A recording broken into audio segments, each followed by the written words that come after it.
All right, I want to welcome everyone to today's webinar. This is Dr. Marnie Peterson, and I'm the Outreach Coordinator for the Antimicrobial Stewardship Project, which was launched last year by the Center for Infectious Disease Research and Policy at the University of Minnesota. It's my pleasure to welcome our participants to today's webinar titled, When Less is More, Antibiotic Duration and Antimicrobial Stewardship. It will be presented by two expert, well-known infectious disease researchers and clinicians, Dr. Stan Deresinksi and Dr. Marisa Holubar. Stan Deresinksi is a clinical professor of medicine at Stanford University School of Medicine, where he is the medical director of the Stanford Antimicrobial Safety and Sustainability Program. He's also chair of the Pharmacy and Therapeutics Committee. He's currently editor of Infectious Disease Alert and has for more than a decade been section editor of Clinical Infectious Diseases and is responsible for In the Literature section, which he authors. Dr. Deresinksi is a current member of the Antimicrobial Stewardship Committee of the Society for Healthcare Epidemiology of America, otherwise known as SHEA, and he's also a recent past chair of the Standards and Practice of the Infectious Diseases Society of America, as well as a member of its board of directors. I'd also like to mention that we're fortunate to have Dr. Deresinski as a faculty advisory, as part of our faculty advisory committee for our project. Our second expert is Marisa Holubar. She's a clinical assistant professor of medicine at Stanford University School of Medicine as well, where she's the associate medical director for the Stanford Antimicrobial Safety and Sustainability Program and the Infection Prevention Program. Together with Dr. Deresinski, she is the course director of 3 free online courses on antimicrobial stewardship and is collaborating with the World Health Organization to educate frontline clinicians worldwide. She's a member of the IDSA Education Committee, the IDSA Staphylococcus aureus Bacteremia Guidelines Writing Panel, and the California Department of Public Health Healthcare Associated Infections Advisory Committee, for which she also serves as the chair of the Antimicrobial Stewardship Subcommittee.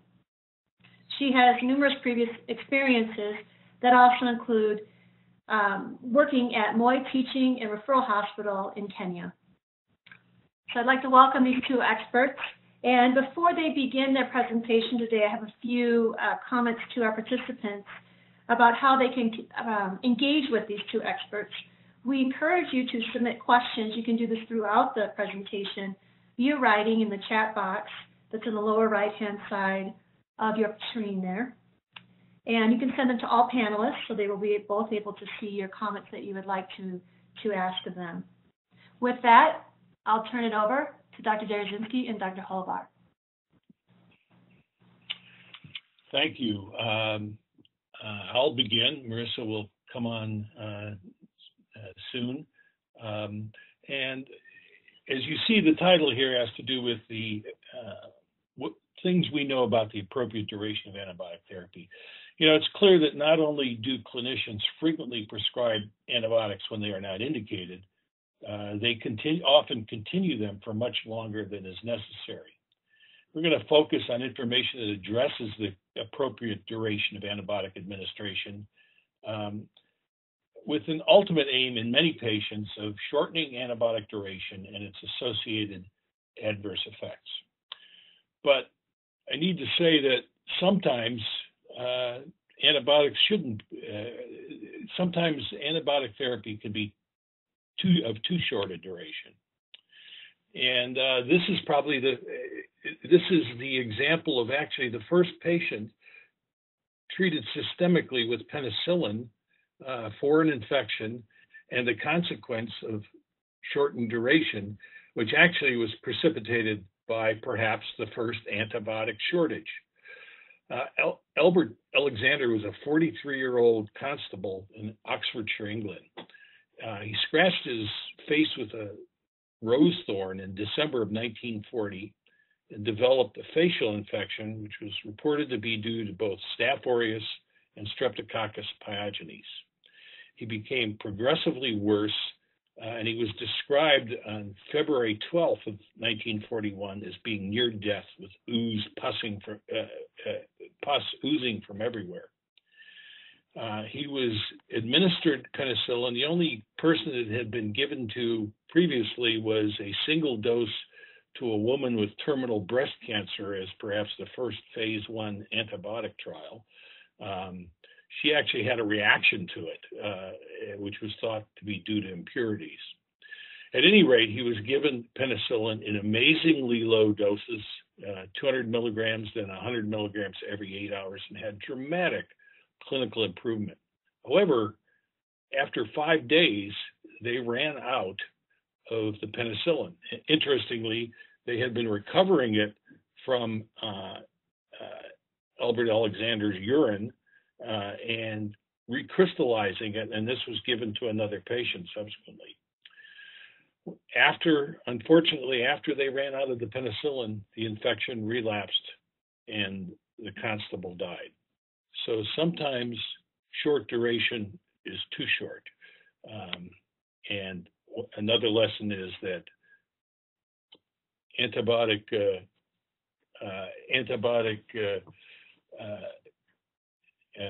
duration must be considered carefully. So we're going to look at the rationale for limiting the duration of antibiotics and review the literature looking at evidence about the duration of therapy for selected common infections. The first question, the overall question though, is when should antibiotic therapy that seems to be effective be stopped? And the answer is simple in one sense, although difficult to apply. It should be stopped when the benefit to the patient no longer outweighs the potential harm. But there's also a potential harm to society that must be considered in the form of the emergence of antimicrobial resistance.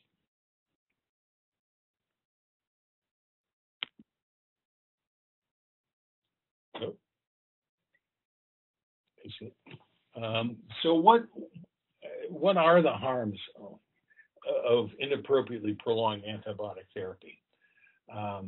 Obviously, and we'll discuss this to some extent now, very rapidly, the microbiome, the 10 to the 14th bacterial cells in and on the patient's body are affected by the administration of antibiotics.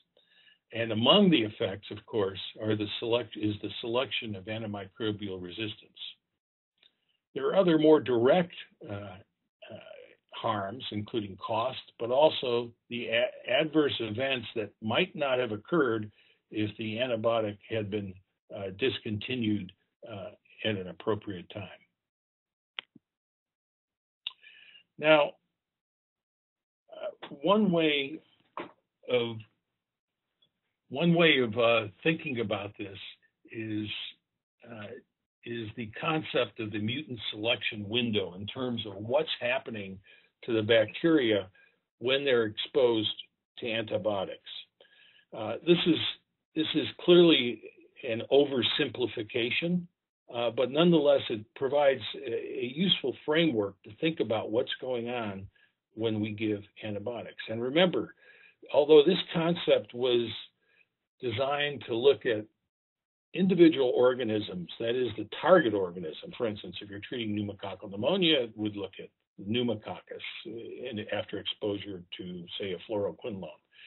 But in fact, once again, every bacterial cell, one of the 10 to the 14th bacterial cells in the human microbiome is potentially exposed to that antibiotic or antibiotics, and these effects may be relevant.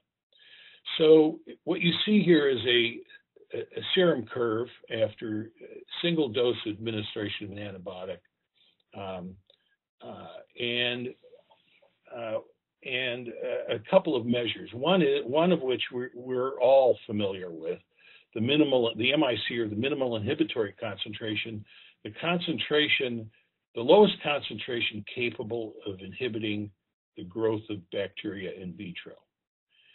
The MPC is a different concept. That's the mutant prevention concentration, and that's the lowest concentration capable of preventing the emergence of mutant bacteria resistant to the antibiotic. Functionally, the way these numbers are derived is with in vitro susceptibility testing. The difference is that with the MIC, the inoculum that's used is approximately 10 to the 5th bacterial cells, whereas with the MPC, the inoculum is about 10 to the 10th cells. So there's the potential for many more resistant mutants to be present within that bacterial population than there is when we measure the MIC.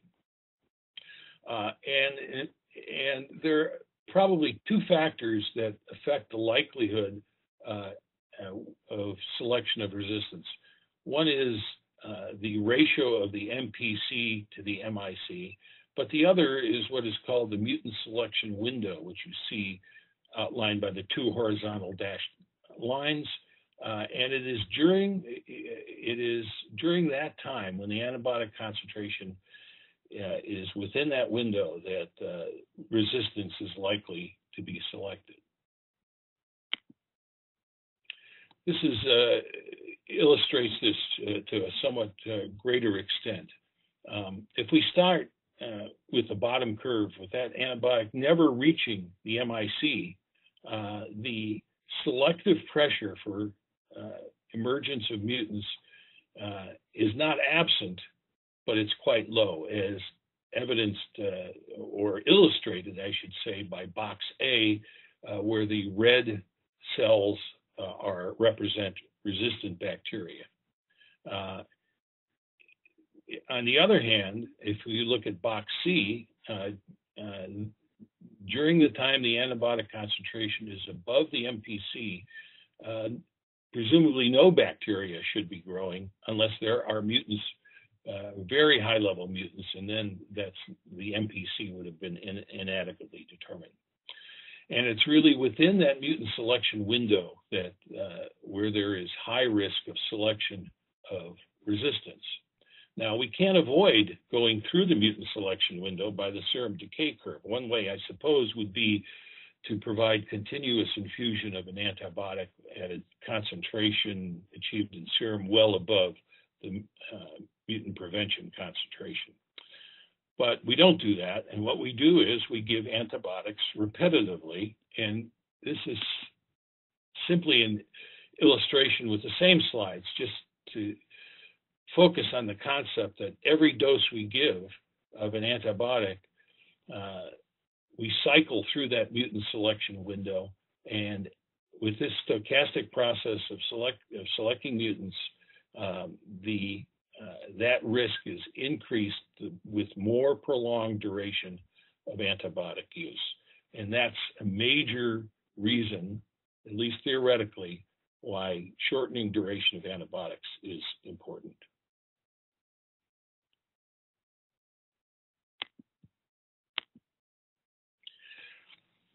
So, and when we give an antibiotic, we really quite rapidly begin to alter the microbiome, including the selection of resistance. The resistant bacteria in this cartoon are represented by the purple rods, and this just illustrates that by the end of many antibiotic treatment administrations, there can be a great deal of resistance selected for. Data, for instance, published 7 years ago by our colleague David Relman showed that giving ciprofloxacin alters the microbiome beginning at least by day 3 or 4, and that the recovery from the altered population structure is variable.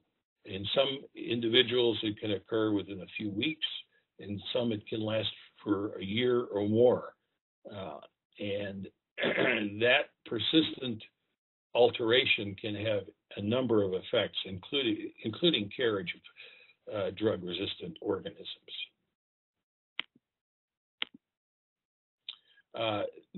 Not only, it should be pointed out that not only does exposure to antibiotics within the microbiome select for pre-existing mutants, it also enhances the ability of genetic transfer of resistant genes, mobile genetic elements encoding for antibiotic resistance. So you see here, beginning on the left with that, going from before to after antibiotic treatment, there's an alteration in population structure with a variation of the different bacterial taxa. There's enrichment for resistance, increased mobilization of genetic elements, which increases the resistance further. And then finally, there is what is termed here availability for niche intrusion, basically meaning that other bacteria can take over. So one of the effects is, in older terminology, the loss of colonization resistance. You open the gastrointestinal tract to colonization by other organisms, and in some instances, those are multi-drug resistant pathogens. As was said, the effect can be lasting, but some of the effects go beyond the issue of antibiotic resistance and the like. This was a recently published study in which healthy volunteers were given courses of one of the 4 antibiotics you see listed here orally. And again, there was variability within the individuals, but the fecal microbiome was altered for months and up to a year. And there was, again, enrichment in antibiotic-resistant genes within the microbiome. But another factor of this dysbiosis that occurs as a result of antibiotic administration is a marked reduction in butyrate species. Butyrate inhibits inflammation, promoting, it should not say promoting carcinogenesis, it should say the reverse. It reduces carcinogenesis and reduces oxidative stress within the gastrointestinal tract. And this observation may well be a consequence of just that.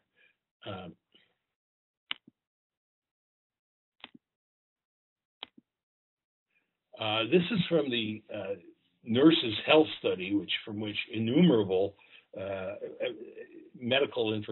amounts of medical information data have been provided in various areas. But basically, this was a Nurses' Health Study. Nurses looked at between 2010 and 2014, and they looked at their self-reported use of antibiotics. These nurses were, at this point, were all over the age of 65, and they had kept diaries and had remembrances of getting antibiotics in earlier decades, between ages 20 and 39 and 40 to 59 years. And what you see here is the risk of developing colonic adenomas, that there is basically a dose-response curve in terms of the number of days of antibiotics ranging from 1 to 14 days, 15 to 60 days, or greater than 60 days of antibiotic use within each of those time frames within their lives. The blue representing getting the antibiotics between ages 20 to 39, and the yellow from 40 to 59. So whether this is the result of effects of the dysbiosis with elements such as butyrate, we can't say, but it certainly fits the fact that too much antibiotic can't be good for you.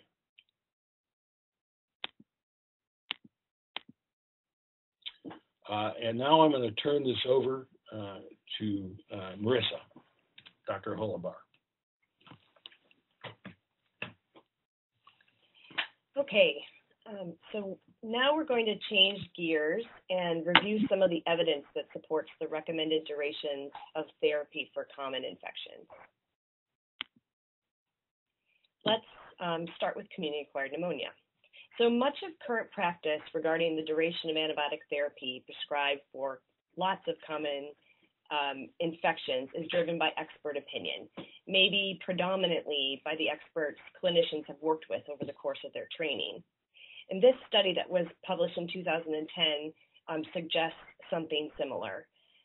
Aliberti and colleagues published this data from a retrospective multinational cohort study of over 2,000 adult patients that had been hospitalized with a diagnosis of CAP. They found that the mean duration of total duration of antibiotic therapy prescribed was 11 days, and the majority of patients received 10 to 14 days of therapy. And they also found that the duration of therapy was not influenced by the severity of infection or clinical response, even after they've adjusted for confounders, including study site. So the clinician or the authors concluded that clinicians were using this general 10 to 14 day approach to management, regardless of where they practice. And although this study was originally conducted in 2000 to 2005, I think many stewardship programs like ours would attest that they see similar things in practice at our individual institutions. So international guidelines have supported short course therapy for CAP for many years. IDSA and American Thoracic Society Guidelines, published in 2007, recommended that patients with CAP should be treated for a minimum of 5 days. They also recommended that therapy be continued until patients met specific clinical parameters. And these recommendations were recently validated in a non-inferiority randomized clinical trial performed in 4 teaching hospitals in Spain that included over 300 hospitalized patients with CAP. These patients were randomized to either following the IDSA recommendation for duration of therapy or to a control arm in which the clinicians determined the duration of therapy based on their judgment. The median total duration of therapy in the control arm was 10 days versus 5 days in the intervention group, which is the group that was following guidelines. And the authors found no difference in their primary outcome of clinical success between the two groups. So for CAP, less than or equal to 5 days of therapy is appropriate for most patients who are clinically improving. I'd like to mention one other study that's mentioned here that suggests that even shorter courses of therapy may be sufficient. This was a randomized controlled trial that was performed in the Netherlands that found that 3 days of therapy with amoxicillin was non-inferior to 8 days of therapy with amoxicillin for mild to moderate severe CAP. So in some patients, even shorter durations of therapy may be appropriate. Now let's turn our attention to ventilator-associated pneumonia, where the data regarding duration of therapy is slightly more robust than for other syndromes. So most of you are aware of the very well-known study published in JAMA in 2003 that looked at the difference in all-cause mortality in patients treated with short course versus long course therapy for late onset VAP. So in this study, the authors used a very stringent clinical, radiologic, and microbiologic criteria to define their included patients, and they also excluded patients with early onset VAP. Those were patients that were defined as developing symptoms within 5 days of intubation. And they excluded those patients to try to eliminate patients less likely to be infected with multi-drug resistant organisms. And they found no difference in their primary outcome of all-cause mortality as depicted in this Kaplan-Meier curve. In 2012, a similarly designed study that enrolled patients with early onset VAP, so these were patients that had been on a ventilator for between 1 to 8 days, were published and also found that short course therapy was no different than long course therapy in terms of clinical recovery.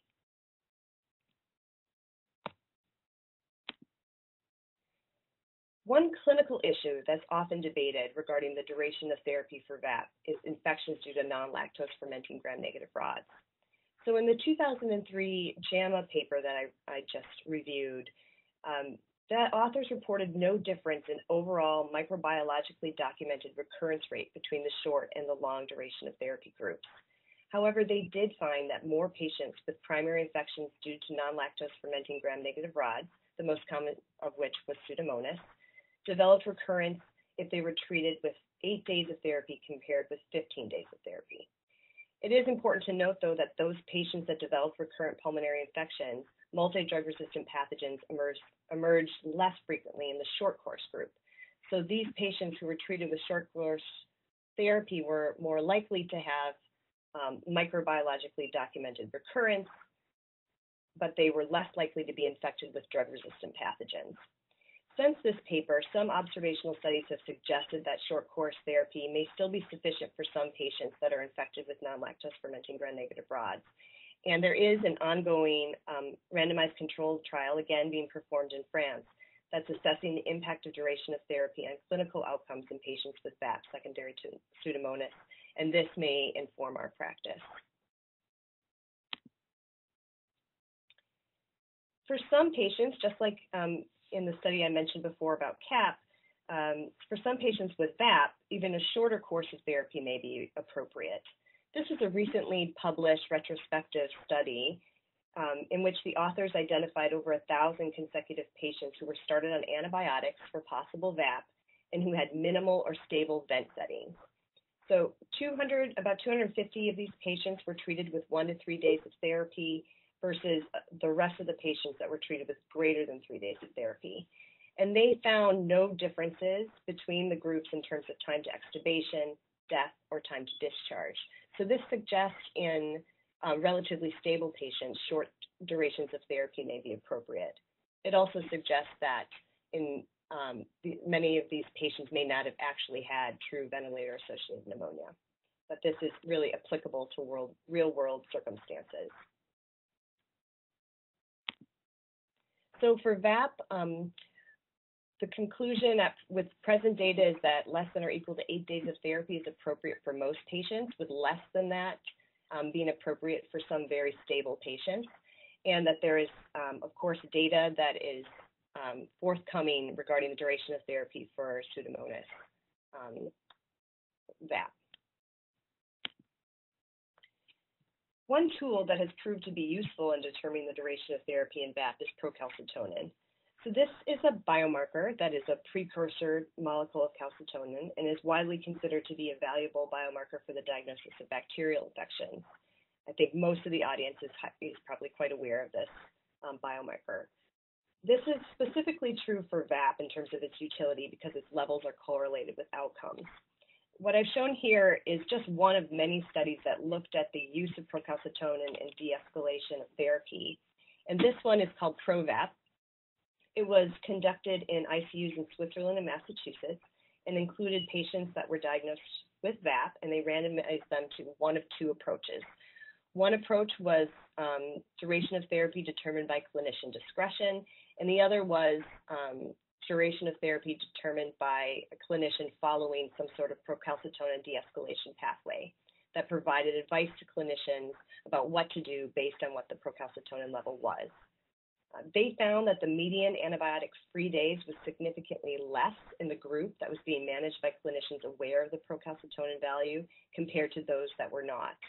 And they also found no difference in the clinical outcomes between the two groups. So this strategy appeared to be safe to them, although they were not really sufficiently powered to draw that conclusion. Interestingly, in the intervention arm of this group, clinicians were actively notified regarding their daily procalcitonin levels, either through an automated method or by personal communication. And this overcame a challenge that many other studies have brought to light that have relied upon clinicians looking for and interpreting the procalcitonin per their own volition. So our conclusion about procalcitonin based on present day data is that it is very useful in limiting duration of therapy, and the evidence is strongest for respiratory tract infections, including VAP, and for sepsis. And we also believe, based on the evidence, that it is more effective when it's coupled with some sort of an active intervention, which could include audit and feedback by stewardship pharmacists. Next, let's turn to intra-abdominal infections. So guidelines from IDSA that were published in 2010 recommended 4 to 7 days of therapy in the setting of adequate source control. And the Stop It trial that was recently published validated that recommendation.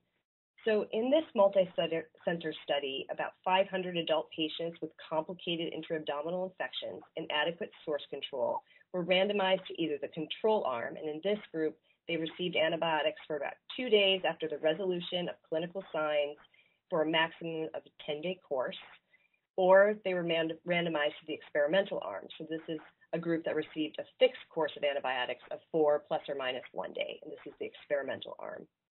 The median duration of antibiotics prescribed was 4 days in the experimental arm versus 8 days in the control arm. And source control was achieved by means of percutaneous drainage in about a third of patients, with surgical resection or drainage used for the remainder of patients. The authors found no difference in their primary outcome, which was a composite of surgical site infection, recurrent intra-abdominal infection, or death within 30 days of the procedure. And although the authors reported similar rates of complications in both groups, so that's approximately 20% of patients in each group developed some sort of complication, the time to diagnosis of a surgical site infection or recurrent intra-abdominal infection was shorter in the experimental arm, or the short course therapy arm. It's been postulated that prolonged antimicrobials suppress the inflammatory response in the long course arm, leading to delayed recognition of relapse, which could then lead to increased cost of care, including possible increased length of stay and complications as a result of repeat antibiotic exposure. 2 post hoc analyses compared the outcomes of high-risk patients included in this data set that were treated with either short or long course therapy. In one, the authors found similar complication rates in patients who presented with sepsis. And in the second, the authors reported similar complication rates in patients with diabetes, obesity, or increased severity of infection. So this study supports that limiting the duration of therapy after source control with patients with complicated intra-abdominal infections as recommended by IDSA Guidelines. There's a similar story for native vertebral osteomyelitis. So the IDSA guidelines from 2015 recommend a total of 6 weeks of parenteral or highly bioavailable oral antimicrobial therapy for most patients with bacterial native vertebral osteomyelitis. And this is based on data that included one randomized controlled trial that I've shown here. So this was performed in 71 medical centers, again, across France, that included patients with microbiologically confirmed pyogenic vertebral osteomyelitis in the setting of compatible radiologic findings. And these patients were then randomized to receive either 6 or 12 weeks of therapy.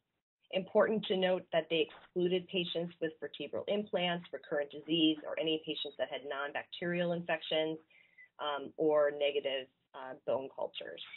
The majority of infections were due to gram-positive cocci, with Staph aureus being identified in over 40% of the patients.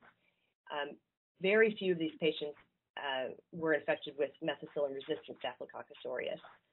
And the most commonly used antibiotics were fluoroquinolones plus or minus rifampin.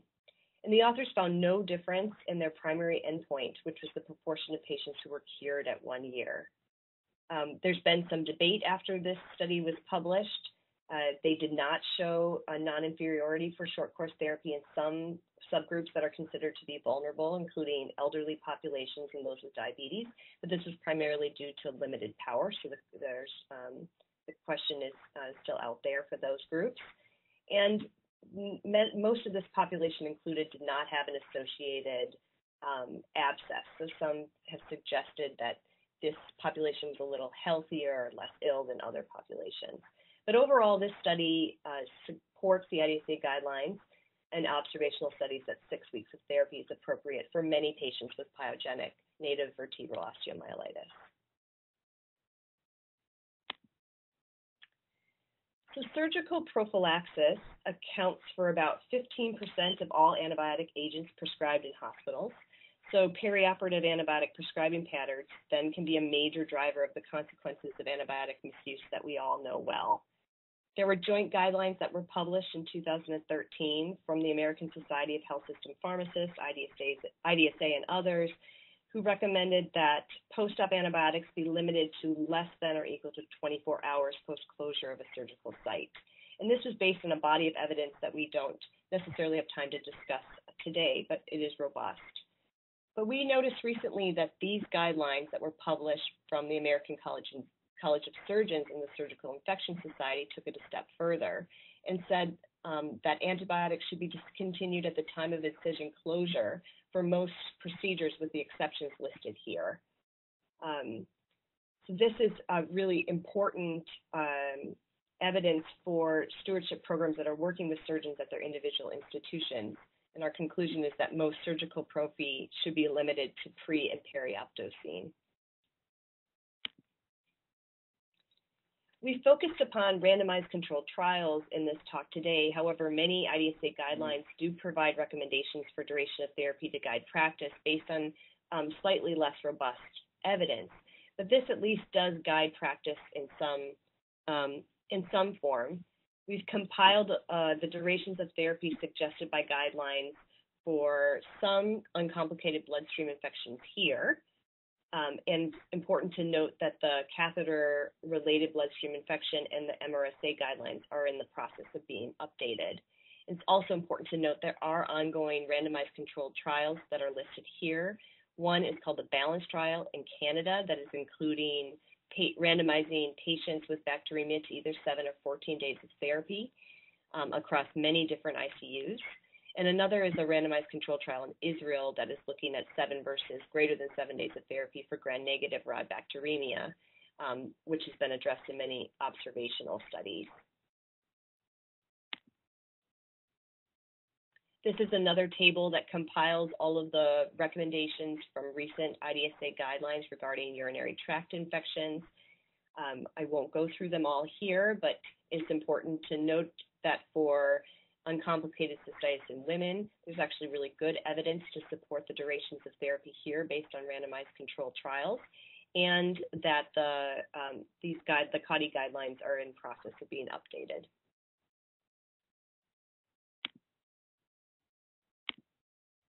So we will close today with 2 studies that take make slightly different points regarding antibiotic duration.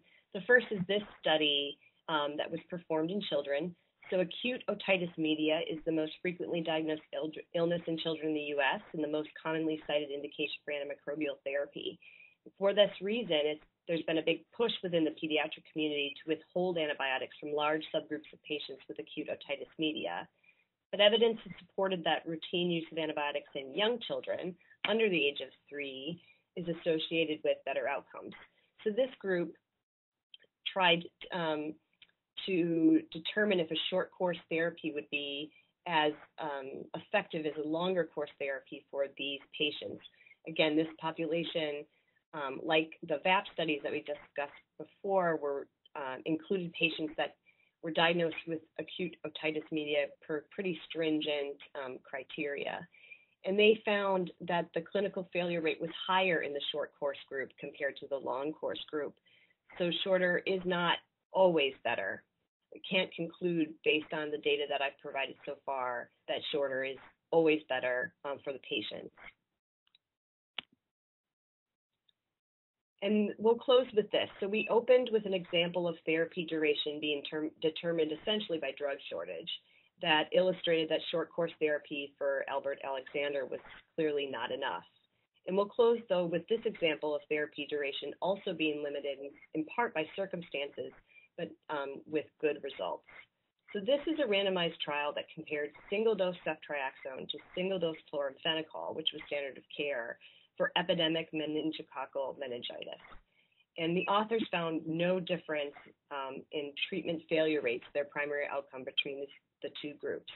So many of us may find this study startling at first, given the general recommendation is 7 days of therapy for meningococcal meningitis, this very severe illness. But this is an example of therapy that has been modified for high acuity, low resource settings dealing with epidemics and has informed WHO practice guidelines. So we end here not to advocate for short course therapy necessary for meningitis, but instead to make the point that in many cases we don't really know the optimal duration of therapy for infections that balances both patient outcomes and the societal implications for antimicrobial misuse. We clearly need more data, but we as antimicrobial stewards should be at the forefront of disseminating the data that we already have to our frontline clinicians and reducing inappropriate use of antibiotics. So with that, we are happy to take questions. Terrific. Thank you, Stan and Marisa, for the terrific overview of the literature related to this topic. And I'd just like to remind all our participants that are listening today to please submit any questions that you have to our presenters at this time. We have a question here that pertains to, Stan, some of your slides at the beginning of the presentation that talks about changes in microbiome. And the question is there data that support if you have a shorter course of therapy, let's say 5 days versus 10, that you get different shifts in the microbiome, maybe less disruption? Are they starting to look at that? Are you aware of studies that determine that? What we don't have is clear-cut day-by-day measures, to my knowledge, of alterations.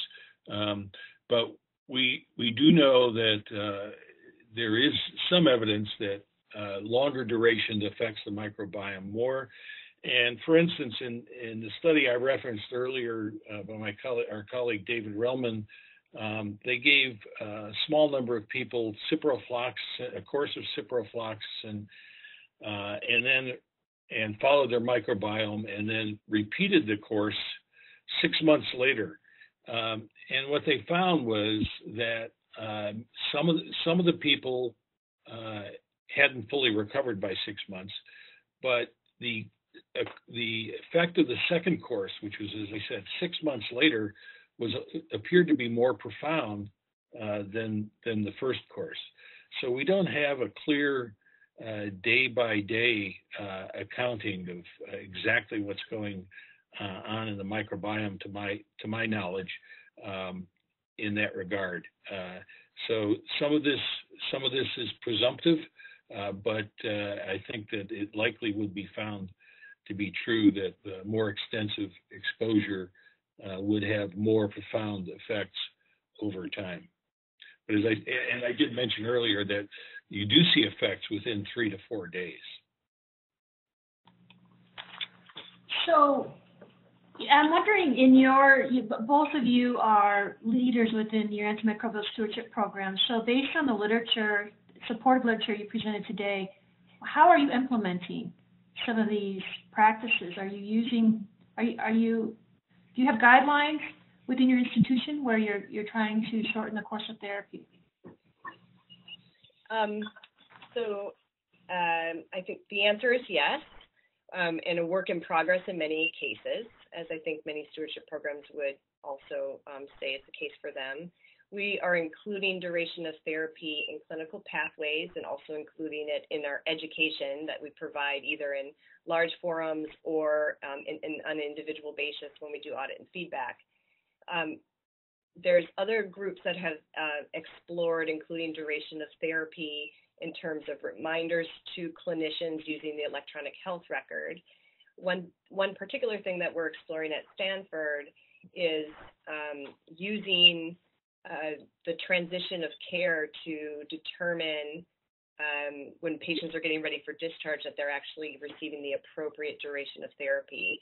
Because what we found is that, for example, with community-acquired pneumonia, if a patient receives 3 days of antibiotics in the hospital, some of the providers are not comfortable writing a prescription for 2 days of antibiotics upon discharge.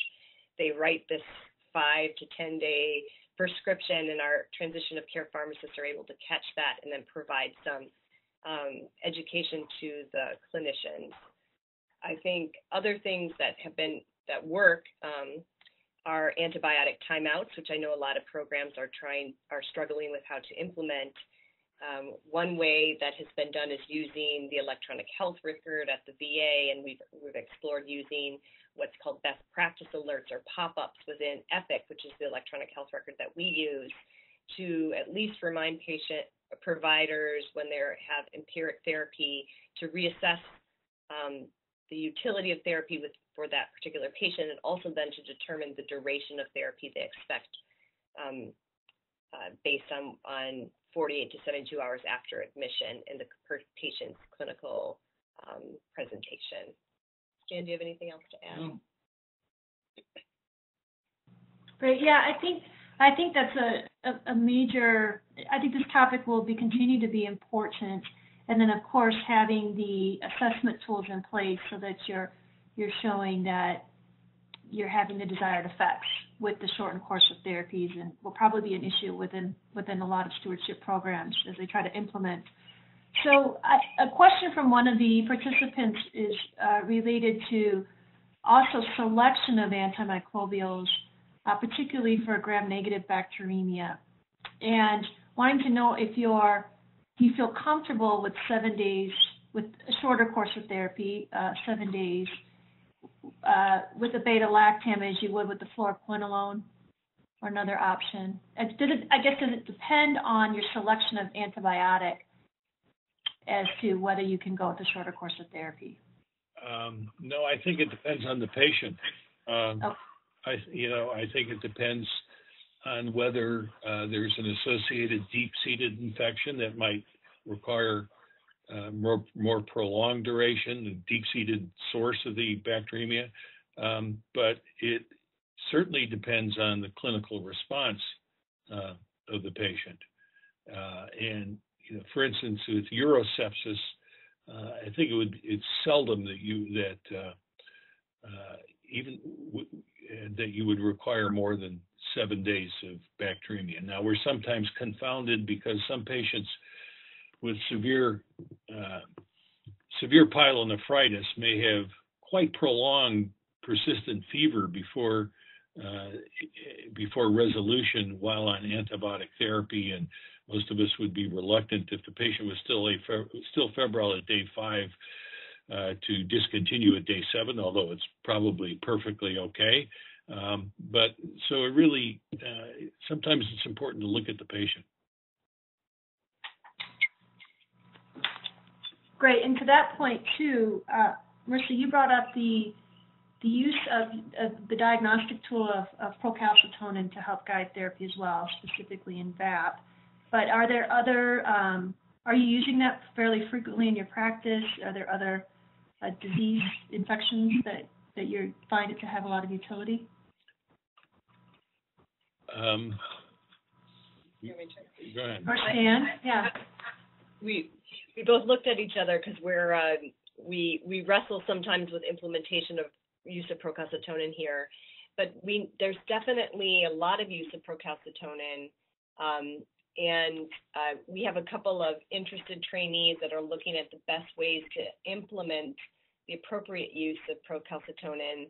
Personally, our ICU ID team has used it quite often to help guide duration of therapy for VAP and for sepsis that has essentially not an identified organism with negative cultures, and that has been helpful. The ICU teams have really kind of taken to its use and its utility. I think one suggestion that one of our trainees has brought forth is to include the clinical de-escalation pathway that's right at point of care, like included within the result of procalcitonin within our EPIC system, which I think would be helpful. Clinicians need things that are readily accessible. I'm interested to hear what other people are doing. Pull up those slides. Marnie, we see a question about duration of therapy for immunocompromised. Yes, that's another question. Would you like to start addressing that as well? Sure. We actually weren't sure if we would run out of time, but we have a couple of slides relevant. So just for our participants that maybe can't see the question, there's a question related to, are there data to support shorter duration of therapy in immunocompromised patients? Okay, so this was one thing that we are particularly interested in because we have so many of these patients, and trying to rein in our colleagues who are the primary caregivers for them is sometimes difficult. So just as background, here, for instance, is recommendations from the IDSA Guidelines, which were published from 2010. But really, things haven't changed in the last 20 years in this area. So we have the problem, as many places do. For instance, in febrile, this is dealing with fever and neutropenia.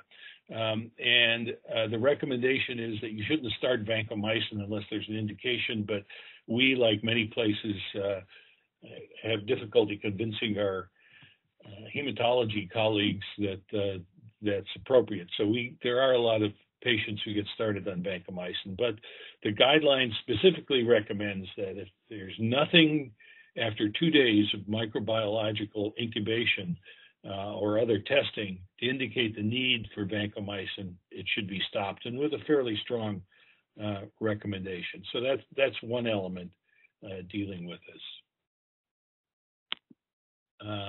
But then, just going to the second bullet point. So this is the more general empiric antibiotic therapy. So everybody with fever and neutropenia gets started on some sort of empiric antibiotic therapy, and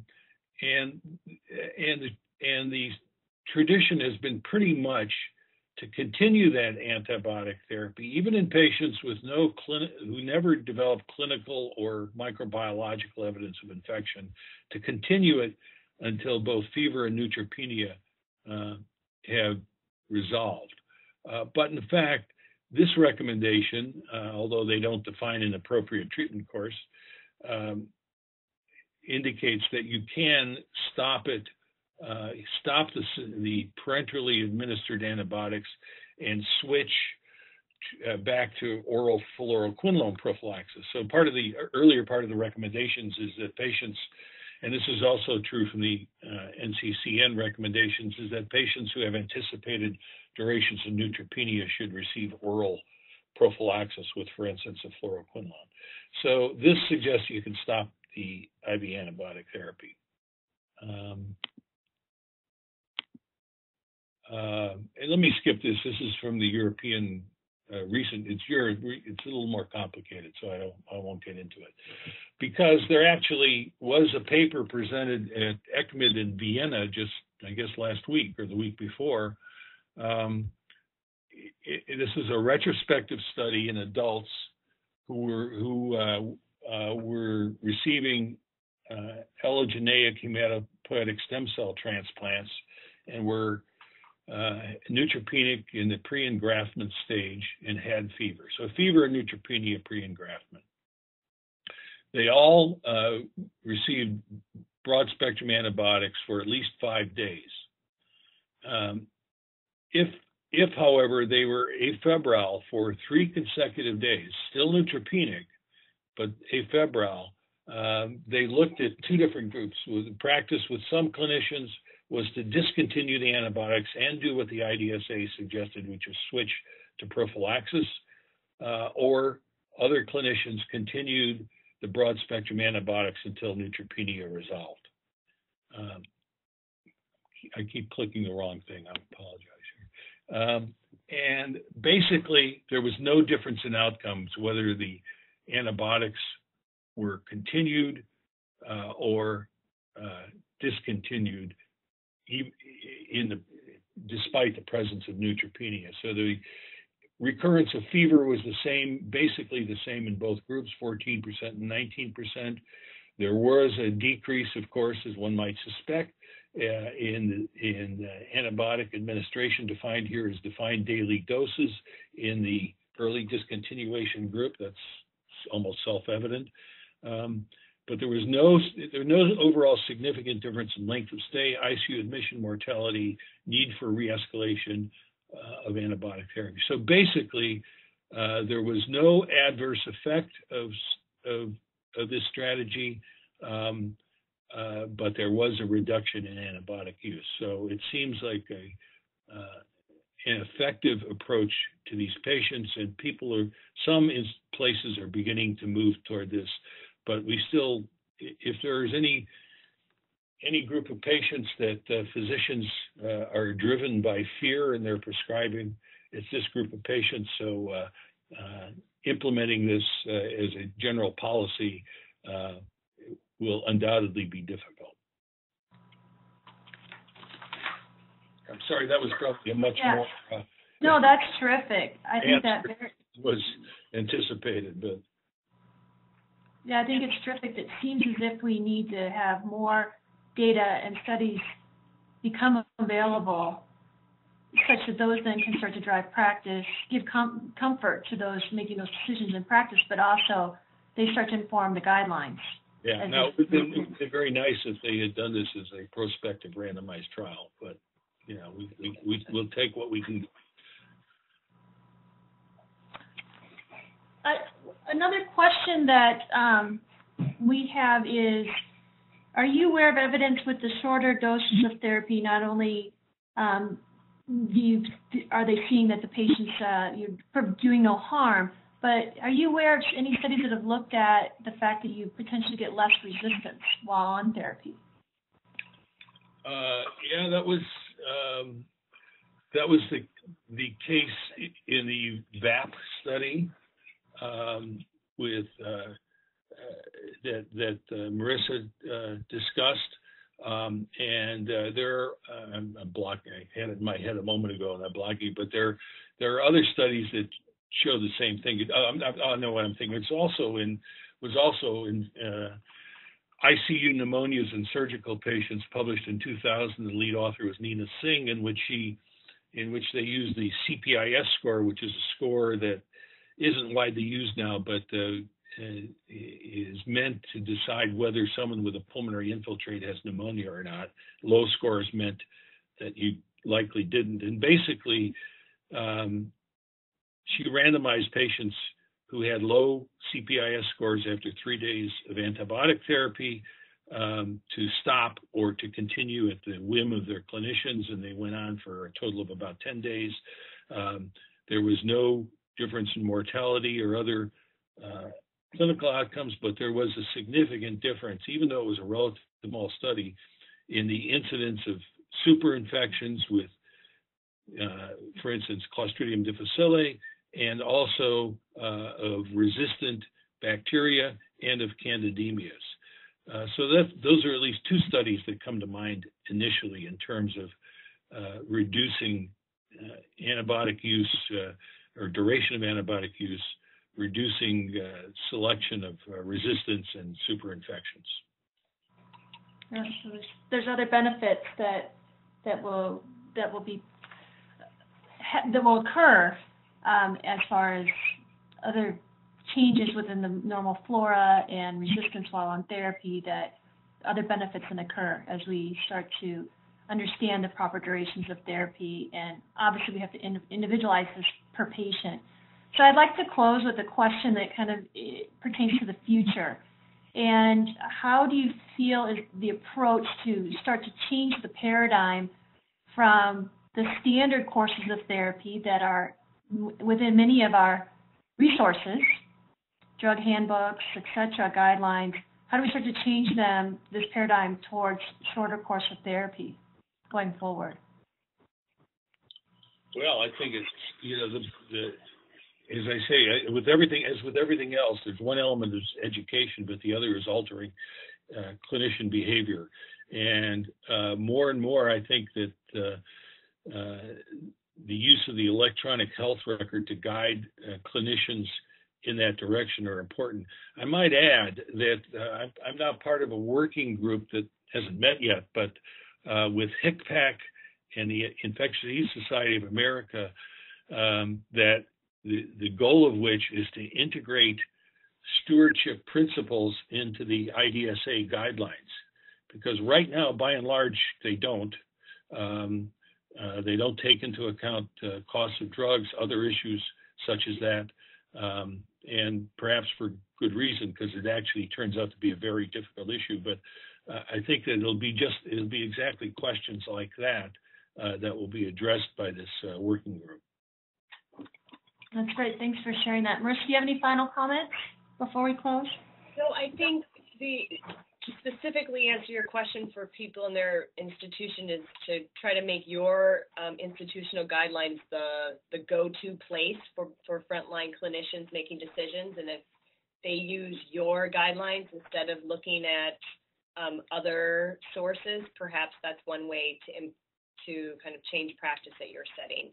But it's just like everything else in stewardship, it's a long game, not a short game, to get everyone to change. Well, thank you. Thank you for your wonderful presentation. So this concludes today's Antimicrobial Stewardship Project webinar. which I will remind people listening that it was recorded and will be available on our YouTube channel via a link on our CIDRAP ASP website. I'd like to thank Dr. Deresinski and Dr. Holubar for their time and your insights today, and thank our listeners for participating. We appreciate your support. Have a good day. Thanks. Thank you.